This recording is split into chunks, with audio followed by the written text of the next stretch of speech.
Shed some light on bioethical issues we've been talking about recently. When you want to talk about all sorts of issues, you got to check out Hillsdale College. Go to hillsdale.edu.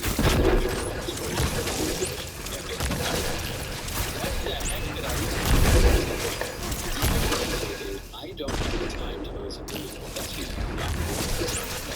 Hillsdale College is offering 40 courses. Learn about the works of C.S. Lewis, the rise and fall of the Roman Republic.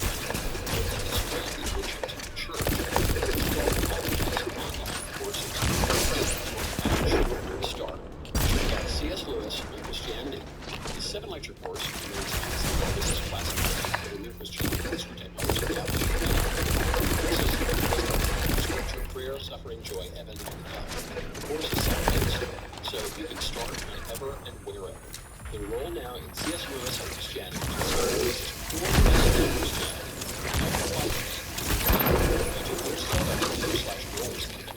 To enroll. There's no cost if you can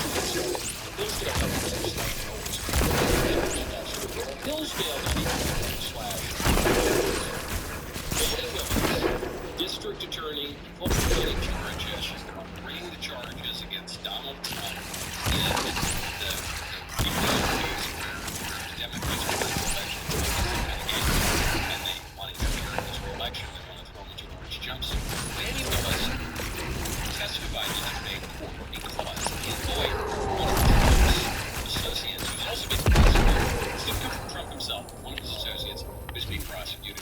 The lawyer for that person claimed that the DA had an inappropriate relationship with the special prosecutor, and I said this speaks to my case, and the whole thing should be thrown in. So that's why the DA, Fannie Willis, was on the stand, and the moment this testimony began, they had this woman taking her rights. I think we did. I'm very good here, so I'm not a hospital. I feel not so much that you're hospital.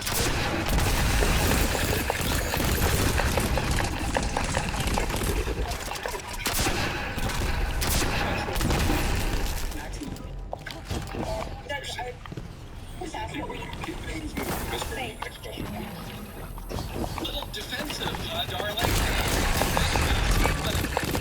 Seem a little so she opens up and to this particular I'm not a hostile witness. Well, you can scream it. No, I'm not a hostile witness. She goes, no, that other person, these people, they're opposed to democracy. That's the 10. Lives through this all the time. Question any they say that we're threats to democracy.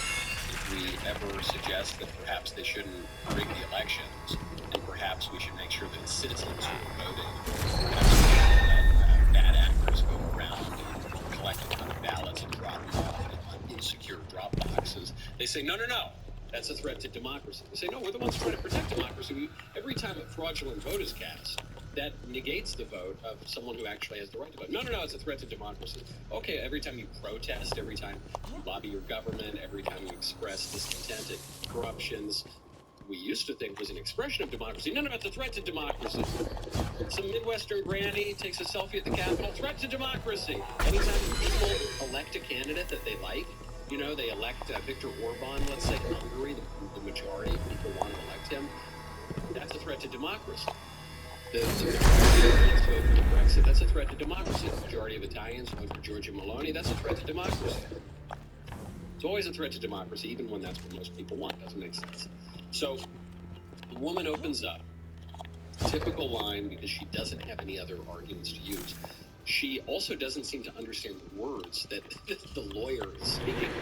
She doesn't understand what adversary is referring to.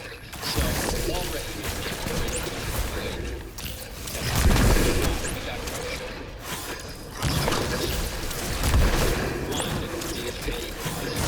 Jesus.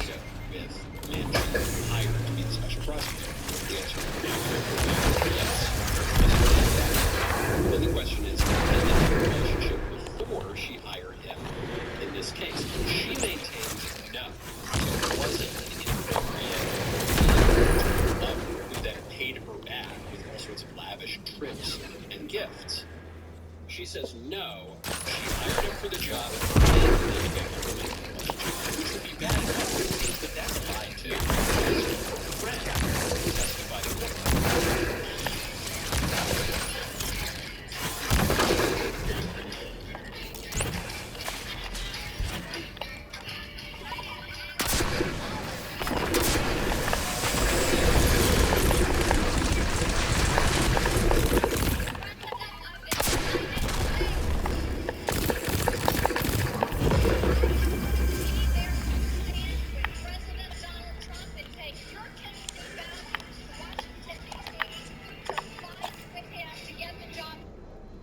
Do you understand it that their relationship began in 2019 and continued until the last time you spoke with her?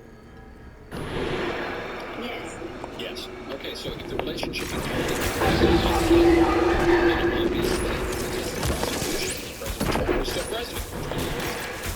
So that, and that was the least painful part of the testimony, because it wasn't underscore just how significant that admission is. Even the libs on MSNBC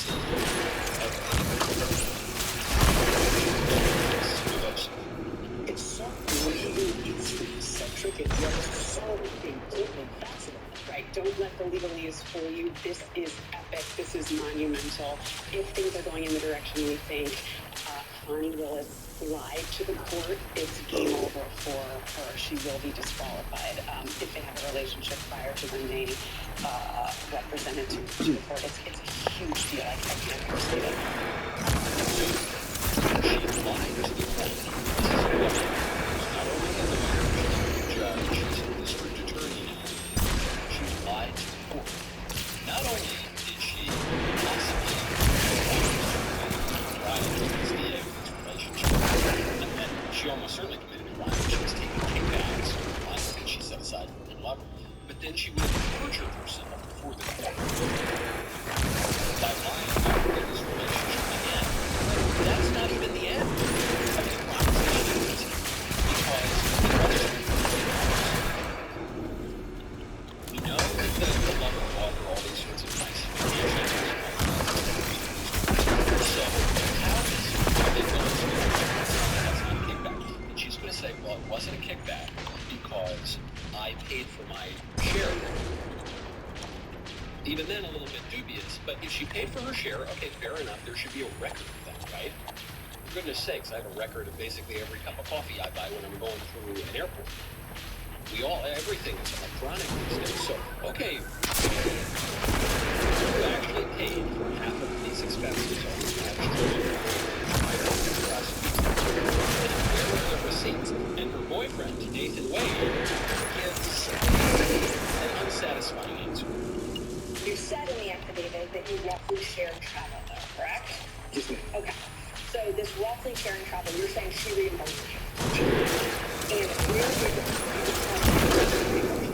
It was cash. She didn't give me a check. so she paid you cash for her share of all these vacations. Mr. Shaker, yes, ma'am. And so all of the vacations that she took, she paid.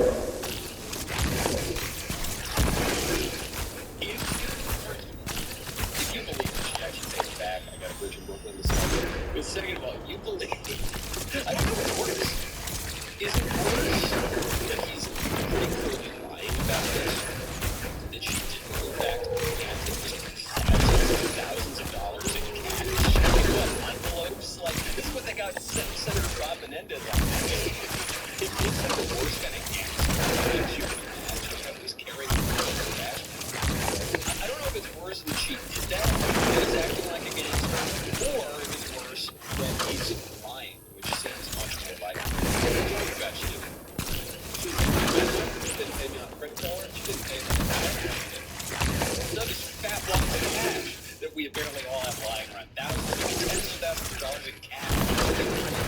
So they asked me, tell us about this.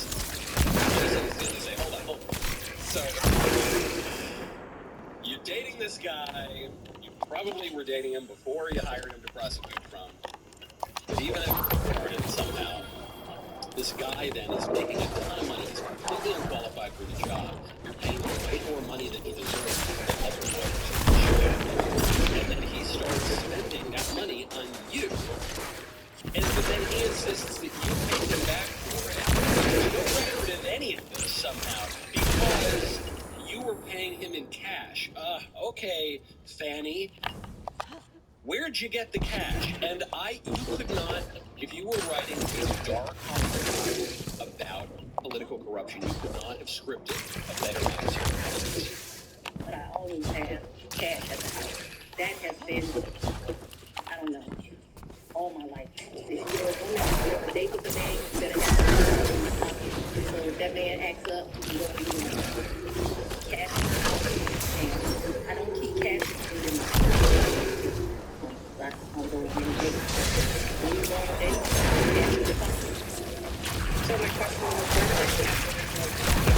and I would ask, cash is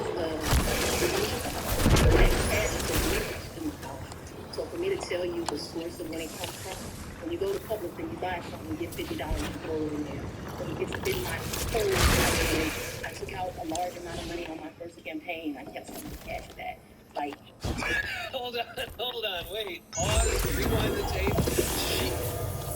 So it just shows you what happens when you start telling lies. You have to start telling crazier and crazier lies. Or what's worse in this case, perhaps, is that you start telling lies to cover up some misdeed. But then, in the course of telling those lies, you accidentally reveal another misdeed. This woman just casually admitted to embezzling money from her political campaign for personal use. Casually, she wasn't even aware of it. She goes, where do I, what? Wait, you're asking me why I just have thousands and thousands of dollars of cash lying around? Oh, well, I don't know, man. You know, cash is fungible. It's true. Money is fungible. That's true. She's obviously saying this so that she doesn't have to give a source for the cash. You know, if I take $50 out of the bank and then I get paid back $50 from a friend and I put it in my drawer, one can't neatly say, well, this is the 50 from my friend and it's just all money, it goes together. But then, when she's pressed on the question, because the lawyer doesn't want her to evade it, she actually gives the worst answer possible, which is, oh, yeah, I embezzled the cash from my campaign.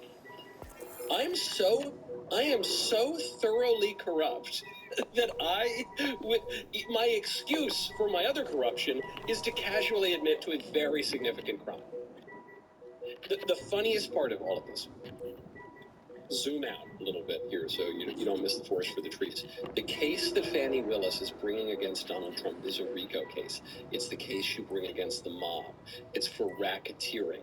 It's for all the stuff. What does the mob do? The mob goes around. Mob deals in cash. Mob doesn't swipe credit cards, okay? You go to the Bronx. Most of the mob has been wiped out in New York because of Rudy Giuliani. But you go, sometimes you see a few wise guys.